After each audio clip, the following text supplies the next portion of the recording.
तो उम्मीद कर रहा हूँ कि आप लोगों ने चैप्टर का फर्स्ट पार्ट देख लिया होगा, साथ साथ प्रिपेयर भी कर लिया होगा।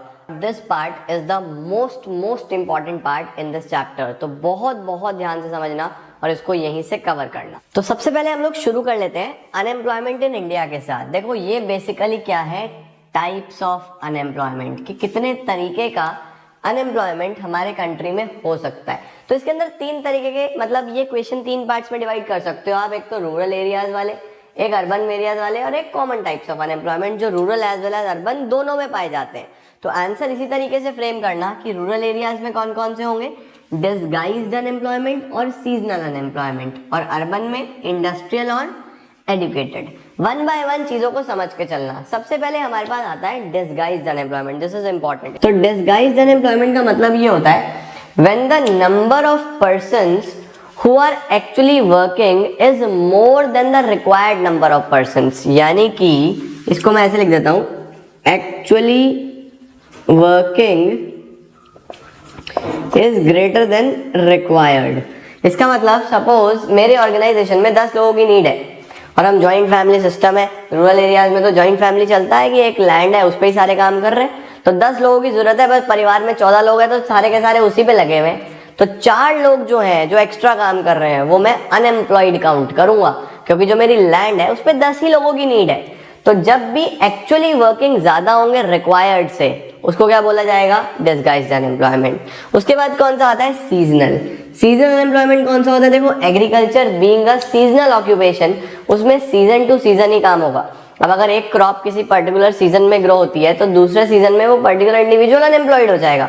हो सकता है कुछ और काम कर ले, बट एक बार को तो हो जाएगा। तो सीजनल अनएम्प्लॉयमेंट एक ऐसा अनएम्प्लॉयमेंट है जो हमें देखने को मिलता है in between seasons. Like suppose कोई इंडिविजुअल कोई सॉफ्ट ड्रिंक्स का काम करता है, कोल्ड ड्रिंक्स का काम करता है, और गर्मी में तो खूब बिकती है बट विंटर्स में उसके पास बिकती नहीं है वो, तो वहां पे वो क्या कहलाएगा, सीजनल अनएम्प्लॉयड। बात समझे। तो दो तरीके के रूरल एरियाज में अनएम्प्लॉयमेंट हो सकते हैं, डिसगाइज्ड और सीजनल। अर्बन की बात करें तो सबसे पहला आ जाता है इंडस्ट्रियल अनएम्प्लॉयमेंट। इंडस्ट्रियल अनएम्प्लॉयमेंट क्या होता है, ये उन लोगों में देखने को मिलता है जो इंडस्ट्रीज में वर्क कर सकते हैं। उनके पास स्किल था इंडस्ट्रीज में काम करने का, बट कुछ कारण से वो काम नहीं कर पा रहे। इंडस्ट्रीज में कुछ नया काम आ गया है या कुछ और पैटर्न चेंज हो गया है, मतलब इंडस्ट्रीज में उन्हें काम नहीं मिल रहा, तो वो कौन से अनएम्प्लॉयमेंट में जाएंगे, इंडस्ट्रियल अनएम्प्लॉयमेंट में। उसके बाद आता है एडुकेटेड अनएम्प्लॉयमेंट। एडुकेटेड अनएम्प्लॉयमेंट ये वही वाले होते हैं जिनके पास डिग्री है, काम कुछ आता नहीं है, मतलब नाम के वो एडुकेटेड है, they have their qualifications, they have their degrees, but they don't have required skills. उनके पास स्किल्स नहीं है तो कंपनी काम क्यों देगी भाई, नहीं देगी। तो वो लोग जो पढ़े लिखे हैं, विलिंग है, एबल है, पेपर्स पे कागजों पे वो एबल है, लेकिन उन्हें काम नहीं मिल रहा। क्यों नहीं मिल रहा, क्योंकि उनके पास एक नेसेसरी स्किल्स नहीं है। वो किस में चले जाते हैं, एडुकेटेड अनएम्प्लॉयमेंट में। ये तो चलो रूरल और अर्बन को अलग अलग करा, बट कुछ कॉमन टाइप्स ऑफ अनएम्प्लॉयमेंट जो दोनों में मिलते हैं वो कौन कौन से। सबसे पहला होता है ओपन अनएम्प्लॉयमेंट। ओपन अनएम्प्लॉयमेंट में आप बस वही अनएम्प्लॉयमेंट की डेफिनेशन लिख देना, जो अनएम्प्लॉयमेंट की डेफिनेशन है वो ओपन ही है। When a person is willing as well as able to do the job at a particular wage rate but is not getting any job. वो काम करने के लिए तैयार है, एबल भी है, विलिंग भी है eight a particular wage rate, लेकिन उसको काम नहीं मिल रहा, उसको क्या बोलूंगा, ओपन अनएम्प्लॉयमेंट। उसके बाद structural unemployment. Structural unemployment basically structure में चेंज होने की वजह से बेरोजगार हो गया कोई टेक्नोलॉजी नहीं आ गई जो मुझे चलानी नहीं आती। यानी कि मैं किसी फैक्ट्री में काम करता था तो जो मशीन पहले वाली थी वो तो आती थी, दूसरी वाली मुझे चलानी नहीं आती। जब तक सीखूंगा नहीं, काम नहीं मिलेगा, तब तक के लिए मैं स्ट्रक्चरल अनएम्प्लॉयड रहूंगा। या फिर कोई पैटर्न ऑफ डिमांड चेंज हो गया, लोगों ने, सपोज मैं किसी जिम में ट्रेनर हूँ, जिम के अगेंस्ट कोई रूमर स्प्रेड हो गया कि जिम जाने से ये बीमारी होती है, अब वहां नहीं जाना, तो भी मैं क्या हो जाऊंगा, स्ट्रक्चरली अनएम्प्लॉयड, क्योंकि पैटर्न ऑफ डिमांड चेंज हो गया। ठीक है। अंडर एम्प्लॉयमेंट क्या होता है, अंडर एम्प्लॉयमेंट का मतलब जब मैं फुल टाइम काम नहीं कर रहा, not working for full time, मुझे पार्ट टाइम जॉब मिल रहा है, नॉट वर्किंग फुल टाइम। मेरी कैपेसिटी है कि मैं 8 घंटे काम कर सकता हूं, लेकिन मुझे काम ही 3 घंटे का मिल रहा है, तो उस केस में मैं क्या कहलाऊंगा, अंडर एम्प्लॉयड। फ्रिक्शनल अनएम्प्लॉयमेंट क्या होता है, फ्रिक्शनल होता है time gap between 2 jobs, time gap between 2 jobs. इसका मतलब मैंने एक जॉब लीव कर दी कि चलो यार किसी और कंपनी में जाऊंगा, उसका इंटरव्यू दिया, क्लियर ही नहीं हुआ, पहले वाली तो छोड़ दी, फिर एक और इंटरव्यू दिया, वो भी क्लियर नहीं हुआ, एक और दिया, वो भी क्लियर नहीं हुआ, कुछ टाइम लग गया, 2-3 महीने लग गए। तो जितना टाइम पीरियड आ रहा है बिटवीन 2 जॉब्स, उसको क्या बोलते हैं हम लोग? Frictional unemployment. ठीक है, फिर आता है cyclical unemployment. Cyclical unemployment basically business cycle की वजह से देखने को मिलता है। देखो बिजनेस साइकिल कैसे चलता है, यहाँ बनाता हूँ। हमारे पास जो बिजनेस साइकिल है वो कुछ इस तरीके से चलता है। ये सबसे बढ़िया जब बिजनेस चल रहा होता है पूरा हाइट पे, इसको बोलते हैं बूम। फिर नीचे आ रहा होता है, इसको बोलते हैं रिसेशन। सबसे नीचे गिरा हुआ होता है तो इसको बोलते हैं डिप्रेशन। फिर धीरे धीरे बिजनेस ग्रो करता है, इसको बोलते हैं रिकवरी। ये आप लोग बिजनेस स्टडीज में भी पढ़ोगे, फाइनेंशियल मैनेजमेंट में। तो बूम, नीचे आए रिसेशन, बिल्कुल दब जाए डिप्रेशन, और फिर धीरे धीरे ऊपर जाने लगे तो रिकवरी। तो देखो अगर जब बूम होता है तो बूम का मतलब इकोनॉमी में बढ़िया प्रोडक्शन हो रहा है, बढ़िया काम हो रहा है, फुल जॉब्स है, तो यहाँ पे लोगों को फुल काम मिलता है। लेकिन जब रिसेशन का टाइम आता है, जब डिप्रेशन का टाइम होता है, तो लोग उस सिनेरियो में प्रोडक्शन बंद हो जाता है, एक्टिविटीज बंद हो जाती है, तो लोगों को जॉब से निकाल दिया जाता है, लोगों को जॉब्स चली जाती है। उस सिनेरियो में मैं अनएम्प्लॉयड हो जाऊंगा ना, तो कौन सा अनएम्प्लॉयमेंट है वो? Cyclical. Due to business cycle, due to recession, economy में काम नहीं है, पूरी इकोनॉमी में ही नहीं है, ड्यू टू पर्टिकुलर डिप्रेशन, तो यहाँ पे मैं कौन सा अनएम्प्लॉयड होऊंगा? साइक्लिकल। बात समझे? तो ये कुछ अलग अलग तरीके के अनएम्प्लॉयमेंट हो सकते हैं। अगर आप कॉमन में लिख के आओगे तो भी आंसर्स मिल जाएंगे। अब इन बेरोजगारियों के कारण क्या है? What are the causes? क्यों ऐसा हुआ, ये सब क्यों आया? नंबर 1 जनसंख्या, पॉपुलेशन। सब जगह भाई हमारे भारत की जनसंख्या ने तो परेशान कर दिया। हम 2 हमारे 11 ने परेशान कर दिया। भाई हम 2 हमारे 2 पे टिक जाओ, लेकिन नहीं, हमें तो हम 2 और पूरी क्रिकेट की टीम चाहिए, हम 2 हमारे 11।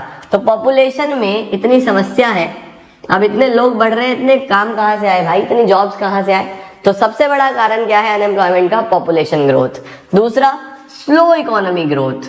जो हमारी इकोनॉमिक ग्रोथ है वो काफी स्लो है। काफी स्लो क्यों है? Because of low level of investment. हमारे पास इन्वेस्टमेंट कम है। दूसरा, लिमिटेड स्किल्स, हमारे पास स्किल्स काफी लिमिटेड है। हमारी जो एजुकेशन है वो, उसमें भी एक रिफॉर्म की जरूरत है। एजुकेशन इतना अच्छा नहीं है यार, वोकेशनलाइजेशन नहीं है, स्किल्स नहीं सिखाई जा रही, रटवाई जा रही है चीजें। ये हिस्ट्री पढ़ा रहे हैं, तुम्हें कुछ और पढ़ा देते हैं। अच्छा, समझ रहे हो? लैक ऑफ इरिगेशन फैसिलिटीज है। हम लोग फार्मिंग ओरिएंटेड कंट्री, हम लोग एंगेज एग्रीकल्चर में, और वहीं पे इरिगेशन फैसिलिटीज नहीं है। भाई पानी नहीं होगा तो ग्रो कैसे करेंगे हम क्रॉप्स? पानी नहीं होगा तो एग्रीकल्चर कैसे चलेगा? इसी प्रॉब्लम की वजह से लोग काम नहीं कर पा रहे। काम नहीं कर पा रहे तो लोग बेरोजगार है, अनएम्प्लॉयड है। एग्रीकल्चर एक सीजनल ऑक्यूपेशन है, सबसे बड़ी समस्या। एग्रीकल्चर एक ऐसा ऑक्यूपेशन है सीजनल, ज्यादातर लोग सीजनल काम कर रहे हैं। 50% से 50% लोग कैसा काम करते हैं? जो एक सीजनल वर्क है। Although we are proud of our farmers, अगर फार्मर्स नहीं है तो कुछ भी नहीं है, हम जीवित कैसे रहेंगे? We always stand with farmers, but still है तो हमारा फार्मिंग एक सीजनल ऑक्यूपेशन। हाँ, अलग अलग सीजन्स में अलग अलग क्रॉप्स भी ग्रो करी जा सकती हैं, बट आप लोग मुझे बताओ कि जो फार्मर्स को एक डिग्निटी, एक रिस्पेक्ट, एक अमाउंट ऑफ मनी मिलना चाहिए, क्या वो मिल रहा है? वो नहीं मिल रहा। बहुत सारे फार्मर्स अनएम्प्लॉयड हो जाते हैं ऑफ सीजन्स में, तो ये भी एक बहुत मेजर प्रॉब्लम है। इसको गवर्नमेंट को सॉल्व करना चाहिए, उन्हें ऑफ सीजन में भी कुछ ना कुछ काम देना चाहिए। जॉइंट फैमिली सिस्टम, सबसे बड़ी समस्या, वन ऑफ द बिगेस्ट। हम लोग इमोशनली बस लगे रहते हैं कि अपने ही बिजनेस में काम करेंगे, अलग से काम नहीं करेंगे, अपने परिवार से जुड़े रहते हैं। सबसे ज्यादा देखने को मिलता है जॉइंट फैमिली सिस्टम। एक लैंड है, उसी पे सब लोग काम कर रहे हैं। एक दुकान है, 2-3 भाई हैं, उसी में लग गए, अलग अलग काम ही नहीं करेंगे। तो एक छोटी सी दुकान कितने लोगों को खाना देगी भाई? एक छोटा सा लैंड कितने लोगों को काम देगा? तो इस सिनेरियो में जॉइंट फैमिली सिस्टम आपके लिए बहुत बड़ी प्रॉब्लम बन के आता है, और वो प्रॉब्लम का नाम क्या है? अनएम्प्लॉयमेंट। उसके बाद limited mobility of labour. Mobility का मतलब होता है मूवमेंट। हमारी जो लेबर है वो बहुत ज़्यादा मूव नहीं करती। बहुत ज़्यादा मूव क्यों नहीं करती? अब आप लोग ही देख लो, आप लोग को अगर पढ़ने के लिए बाहर जाना है या आप लोगों को जॉब के लिए बाहर जाना है, तो बहुत सारे बच्चों के पेरेंट्स अलाउ ही नहीं करेंगे, कहेंगे ना भाई अपने शहर में रुक जा। ऐसा कहते हैं या नहीं कहते हैं? मुझे कमेंट सेक्शन में बताना ज़रूर कि हाँ, हमारे पेरेंट्स भी यही कहते हैं कि ना भाई। कुछ पेरेंट्स तो बहुत अच्छे होते हैं, अच्छे इन द सेंस जो मना कर रहे हैं, ऐसा नहीं है कि वो खराब है, but they do care for you. इसीलिए वो थोड़े से कहते हैं कि नहीं यार, अपने सिटी में रहो, हमारे बच्चे हमारी आंखों के सामने रहेंगे तो अच्छा है।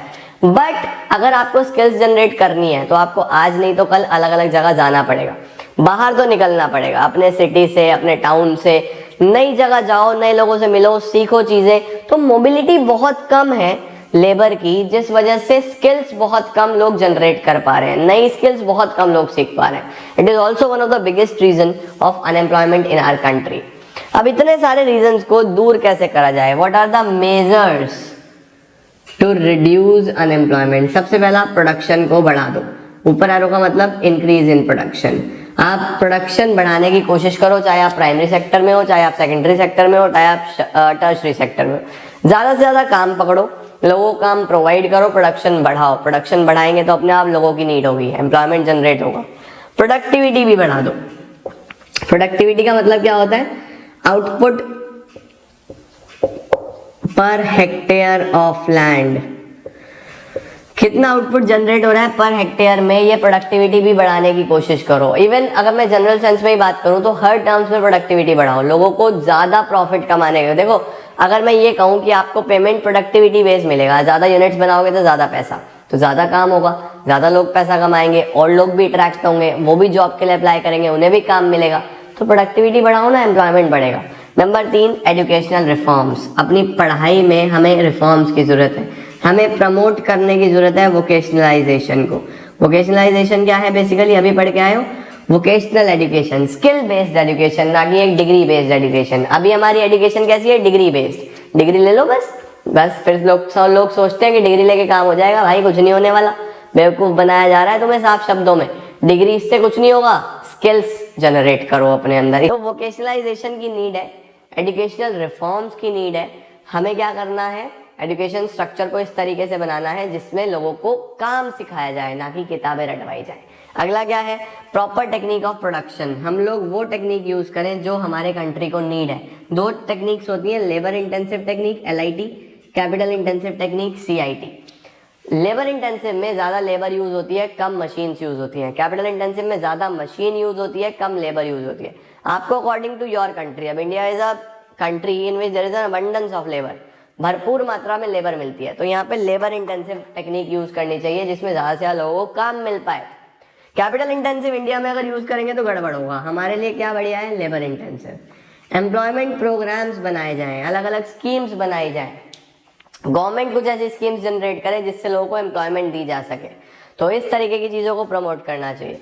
मैन पावर प्लानिंग करें हम लोग प्रॉपर, ये भी एक इंपॉर्टेंट पॉइंट है। हम फोकस करें अपनी प्लानिंग पे कि किस तरीके से बजट बनाया जाए गवर्नमेंट का, जो हमारा एलोकेशन ऑफ फंड्स हो जाए प्रॉपर मैन पावर प्लानिंग पे। हमें पता होना चाहिए कितने लोग इस बार एजुकेटेड हैं, कितने लोग स्किलफुल हैं, कितने ग्रेजुएट्स निकल रहे हैं, उनके अकॉर्डिंगली जॉब भी जनरेट करना है, कितने रिटायर होने वाले हैं। तो एक प्रॉपर मैन पावर प्लानिंग होना चाहिए, वहां से भी हमारी अनएम्प्लॉयमेंट की प्रॉब्लम दूर हो सकती है। तो समस्या का समाधान ये सभी पॉइंट्स हैं, और ये पूरा का पूरा आज का वीडियो मोस्ट इंपॉर्टेंट है। एग्जामिनेशन में यहाँ से क्वेश्चन आना बनता है 100%। अभी बता सकता हूँ मैं, जिस दिन बोर्ड्स का एग्जाम दे के आओगे ना, इस चैप्टर में इसी वीडियो में से क्वेश्चन आ रहा होगा।